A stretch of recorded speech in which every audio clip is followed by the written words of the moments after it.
It's like I have dementia or something. I can't remember basic things.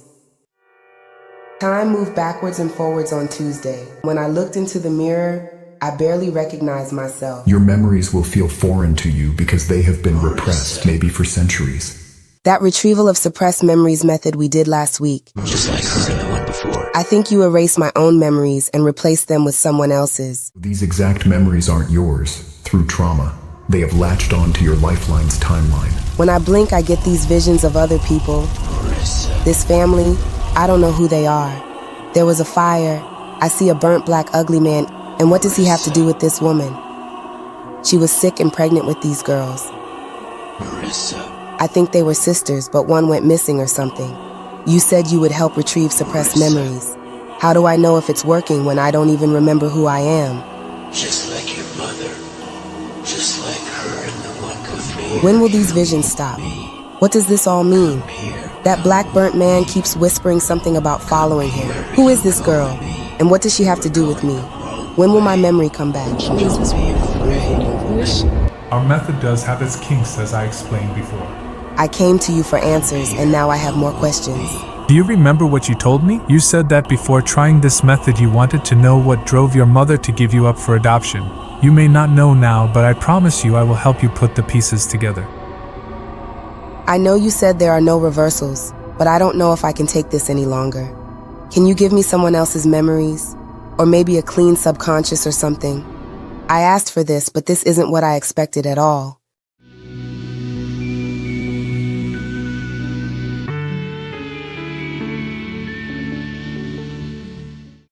Warning: the Watchdog organization is actively recruiting through social media platforms, advertising positions with six-figure salaries for securing premises or individuals, often through physical force. Prospective candidates are reportedly subjected to mock interviews, which include requirements to bench press 200 pounds or more and endure a gang-style beating. Additionally, the organization appears to encourage applications from convicted felons and inquires if candidates are willing to break the law for a perceived higher good. Accepting terms of employment with Watchdog may implicate you as an accomplice to crimes for which the organization is currently under investigation. If you encounter unusual interview questions or if the entry requirements involve unlawful activities, please contact us immediately. Your cooperation with our ongoing investigation into the Watchdog organization would be greatly appreciated. I want to help. I am here to help. No matter how small or petty or outlandish that you think your situation may be, I am here to solve it. You have been coming here for weeks and I am getting tired of pleading my case. Help me help you. Okay, so I was in the train station on the platform at the end. There was a tiny door. I lied to you not. I dreamt of that same red door and me going through it around. The next day, while walking to work, this guy on a bike was singing. And not even 5 minutes later, a guy was at the light blasting Roxanne's Revenge. You ever hear of her? Well, she is a rapper from the 80s. And then almost immediately after that, I walked into the coffee shop and guess what was playing? I forget the words, but it's a song that Eddie Murphy sung in the movie. I think Sting originally made the song or something. So from there, I felt a surge of energy and remembered in a blink that I went through those red doors. And what next? Is this the end of the world or something? My grandmother warned me about the end of times, and now I think we are here.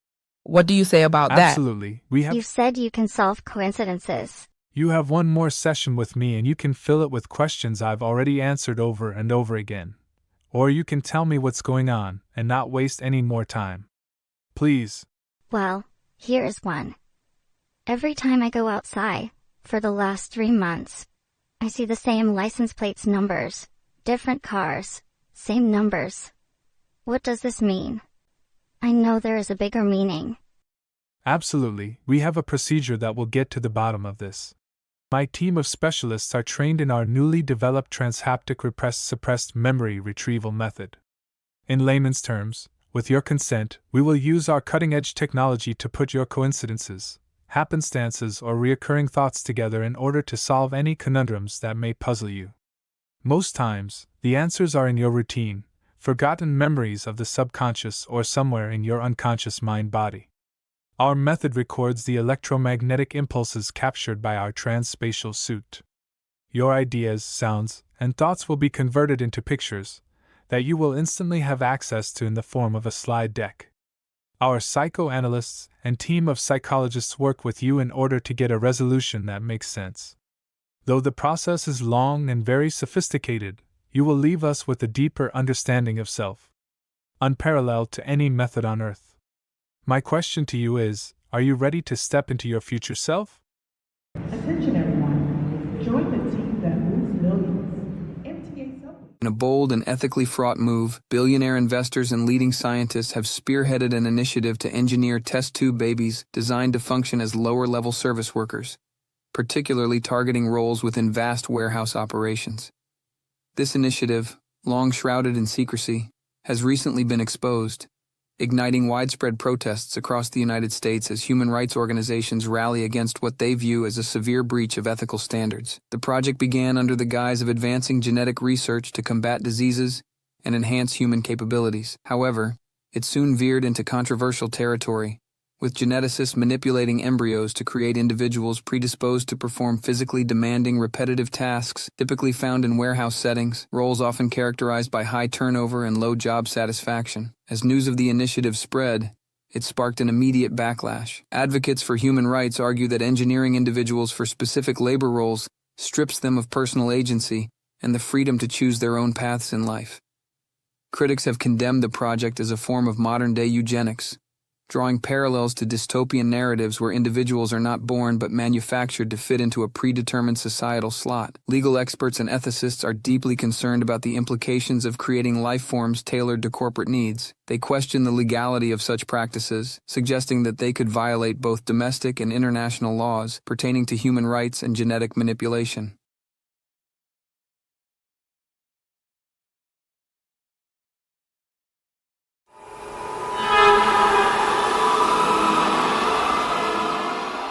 In Sierra Leone, the dangerous drug known as Kush has emerged.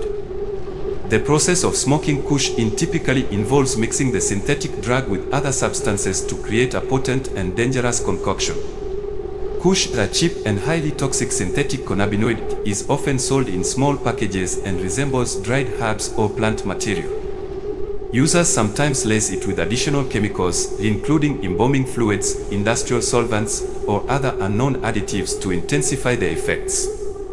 In some extreme cases, reports indicate that individuals crush human bones dug up from graves and mix them with the drug due to superstitions allegedly about gaining supernatural powers or amplifying the high.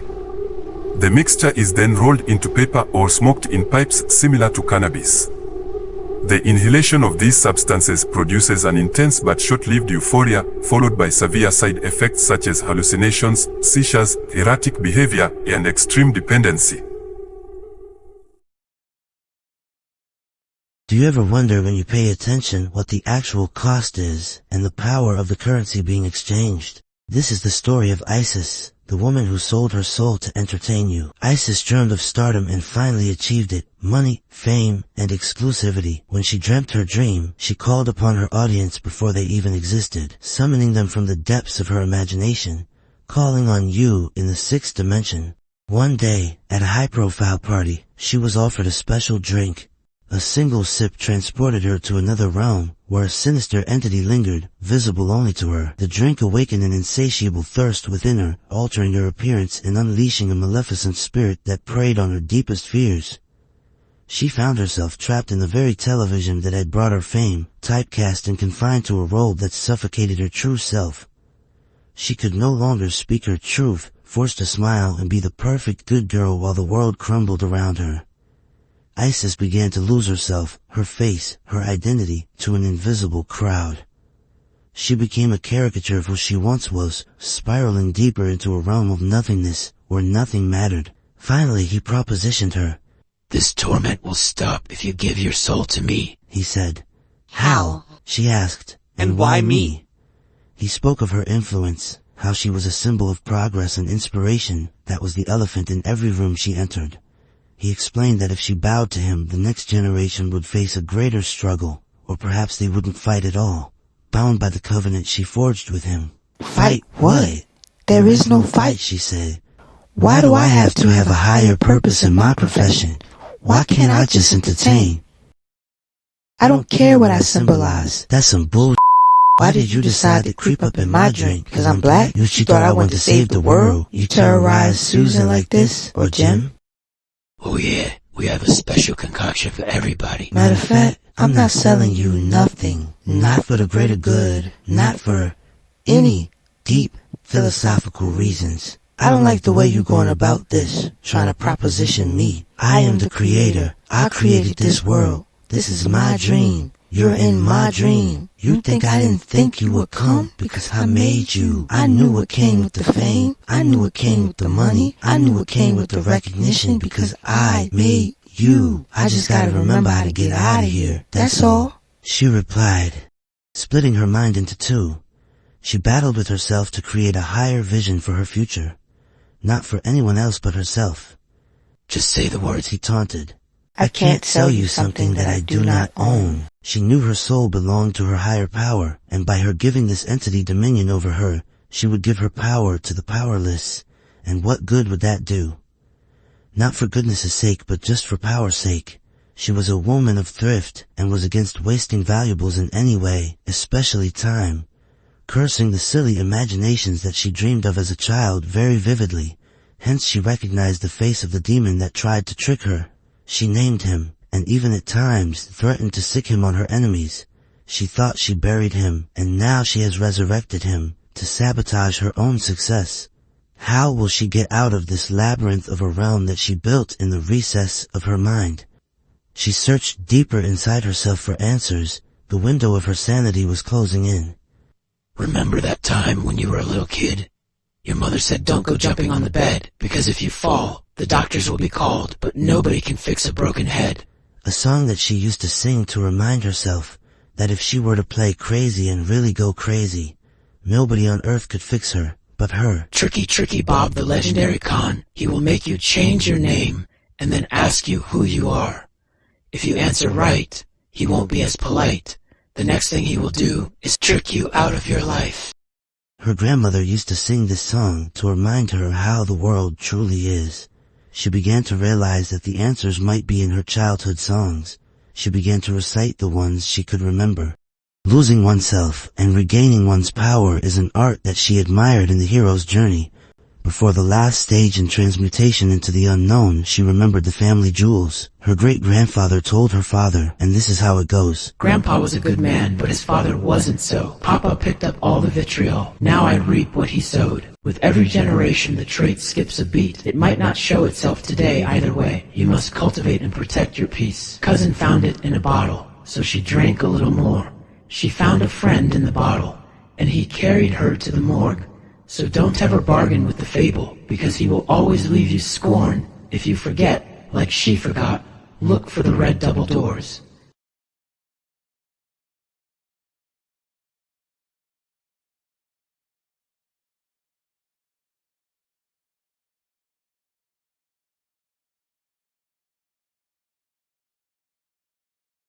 Addiction is like, it started with a plant. You see the world differently. You see the world differently. You see the world differently. Transformation loading. Transformation is complete. Which thoughts do I trust? Which thoughts do I need? Which thoughts do I acknowledge? Which thoughts do I leave? I'm leaving Earth now to a better dream. My brain is fried and I almost died, but that don't mean a thing. Lost a couple brain cells. Lost a couple brain cells. get 'em back, lost a couple brain cells, lost a couple brain cells. I get 'em back. This is your auntie speaking, starting with a quote from David Hawkins. What the addict is seeking is not to be ashamed of. The whole spiritual world wants to reach that blissful state of consciousness. Change your technique, not your aspiration. The state doesn't have to be sought, it is always within us. Popping pills does alter your reality. Being a drunk along with drugs has stolen a portion of my confidence. As the late great Kurt Cobain said, drugs are a waste of time. They destroy your memory and your self-respect, and everything that goes along with your self-esteem. They're no good at all. People couldn't wait to see me crash out, so-called friends and family alike. Sober now, I just can't forget how cruel the world can be to people they perceive as weak. Addiction shows no mercy.